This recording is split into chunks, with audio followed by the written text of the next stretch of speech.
بسم الله الرحمن الرحیم. نن چې زما کوم ټاپک ته هغه دا دی چې سټوډنټس په خپل کیریئر څنګه جوړي، کم ټیپس دي چې کوم زه د خپل پریکټیکل لایف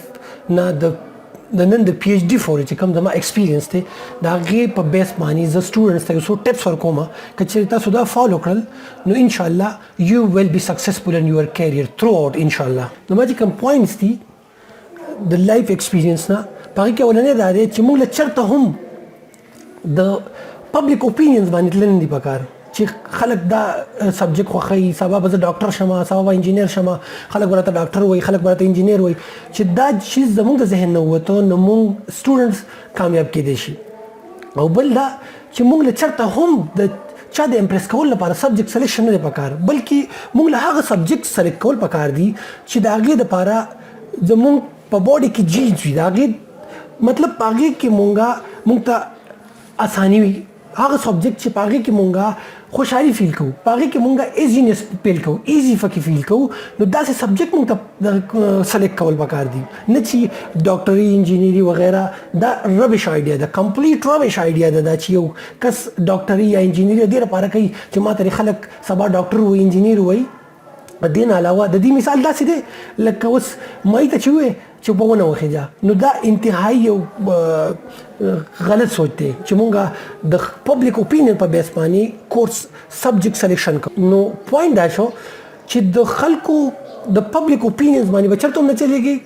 خلکو د امپریس کولو لپاره به چېرته هم کوشش نه کوې، ځان امپریس کا، ځان چې کامیاب کړي خلک به امپریس وي. د خلکو اوپینینز په سیکنډز کې چینج کېږي ستا په باره کې. نو وای یو آر کیرینګ اباؤټ د پبلک اوپینین. نو داسې فیلډ سلیکټ کوئ چې په هغې کې ته ریلیکس فیل کړې، تا ته پکې مزه راځي، تا بور کوي نه. نو داسې فیلډ ته ایون که هغه که پښتو وي، که اردو وي، که انګلیش وي، خو چې کله هم سټوډنټس کله برین سټارمینګ وکړي که نه، د خپل ځان سټډي وکړي، د ځان سټډي وکړي چې مطلب ما کې څه کوالټیز دي، ما ته کوم شي کې مزه راځي، کوم شي باندې زه پوهېږم، زما فل کمانډ دی، یا کومې ما ته مطلب مزه فیل کېږي، ما ته ریلیکسیشن فیل کېږي. نو داسې فیلډ ځان نه سلیکټ کول پکار دي، نه چې د چا د امپریشن دپاره ته د اردو په ځای تاکې د اردو ایبیلیټي او ته لاړ شي انګلیش ته یا لاړ شي میډیکل ته یا انجینیرینګ ته، نو ته چېرته هم کامیابېدی نه شي په داسې سلیکشن باندې. بل زما پوینټ چې کوم دی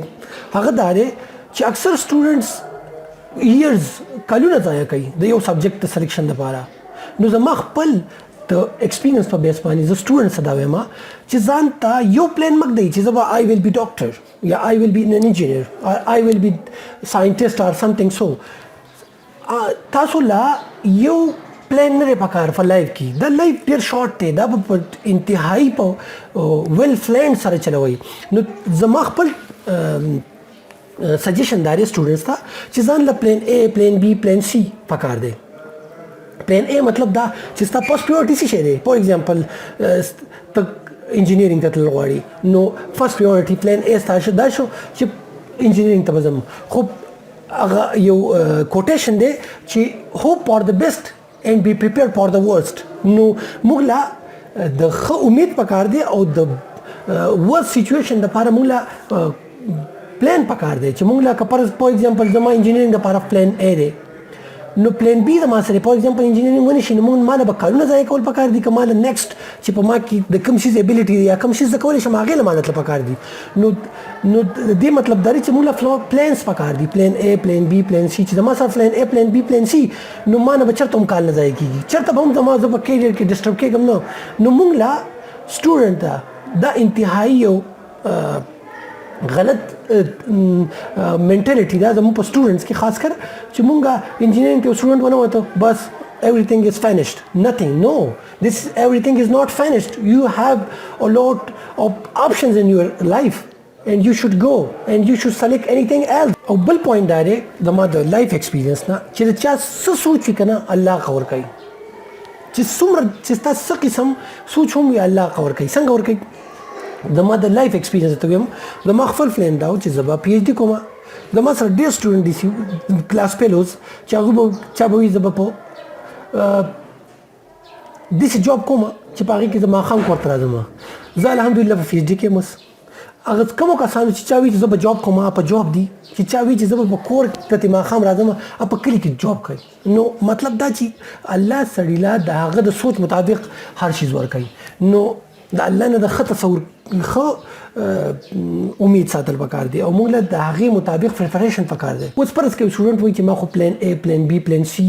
جو ځان تیار کړی دي خو زه کامیابېږم نو د ناکامۍ مین وجه سي موږ ځان پریپیر کوو نو دا پلان A تش په پلان A او پلان B پلان C باندې کار نه کیږي فور ایگزامپل ما پلان A جوړ کړی پلان B می جوړ کړی پلان C ما تیار کو نو پلان A د پاره ک پلان A دی او ک پلان B دی او ک پلان C دی دا غیر لپاره موږ له فل فلیجډ پریپریشن پکار دی موږ له پریپریشن څنګه پکار دی فور ایگزامپل زه ته وایم زه خپل ما چې کله BS کوم زما په 7 سمستر کې ما ته پته و چې کله ما ته مخکې هایر ایجوکیشن لپاره تلل پکار دی نو چې ام فل لپاره ګیټ جرنل لپاره ماست دی نو ما په 7 سمستر کې ګیټ جرنل کړ چې کله زما BS کمپلیټ کېدو ما په 3 یونیورسيټو کې اډمیشن شو چې بیا زما پی ایچ ډي ته چې کمپلین نو پی ایچ ډي کې فاینانشل ایشوز زموږ د زیات پښتنو د ایشوز وي نو ما ځان د سکالرشپ لپاره ټرای کول چې کله زما ام فل کمپلیټ کېدو دا غي نه ما مخکې اکسپټنس لیټرز اغستیو د چاینیز یونیورسيټیز نه 15 اکسپټنس لیټر ما اغستیو د مختلف یونیورسيټیز نه او بیا ما چې کله زما ام فل کمپلیټ کړو زما سره دومره شارټ ټایم چې ما پکې ویریفیکیشن هم نشو کولای دومره شارټ ټایم مطلب د پلان مطابق زما پی ایچ ډي کنفرم شو ولته اډمیشن د ما سره دومره ټایم نو چې زه پکې ویریفیکیشن وکم نو مطلب مې دا دی چې څومره پلانز هم تاسو جوړوي دا غیر فار تیارې پکار دی که پرز کا په یو پلان A کې ته ناکام شوي یا ناکام وته هم نشویلې مطلب ستا پلان A باندې ستا چې کوم اوبجیکټیوز هغه اچیو نشو د دې مطلب دا نه چې ته ناکام شوي بلکې تاله په پلان A طرف ته تل پکار دی او پریپریشن کول پکار دی او مې بي چې پلان A ستاره لپاره بیسټ نه الله تعالی ستاره لپاره چوز نه کو بلکې پلان B طرف ته شفت کړی پلان B کې بستا کې دي چې پای کو پلان B کې ونه شونه په پلان C کې الله تعالی لپاره بیسټ چیزونه یې خو دي هغه سټوډنټس لپاره چې هغه FSU کې وبې د انجینرینګ او د میډیکل په ټاکل کې چرته خپل کارونه مزه کوي د دې سيزون لپاره دا انتهایی او ربش ایډیا ده همیشه یو فیر سره کوي که پرز کا میډیکل کې ونه شو مخ کې بل فیر سره کوي او خپل کیریئر کنټینیو ساتي